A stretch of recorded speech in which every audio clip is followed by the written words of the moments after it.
How to cancel TeraBox subscriptions. First thing first, you want to head over to the settings of a device.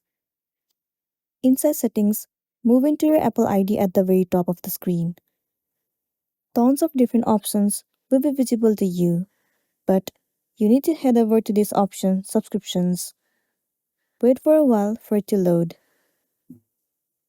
Once the loading is completed, you will be landing on this page. Right now you can see that none of the application is visible. It's because I haven't bought the subscription of any of the app.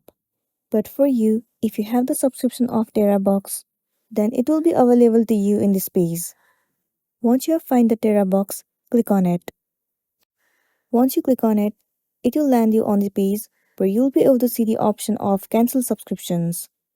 You simply have to click on cancel subscriptions, and once you have clicked on it, the subscription of TeraBox will be cancelled successfully, and then you'll be good to go.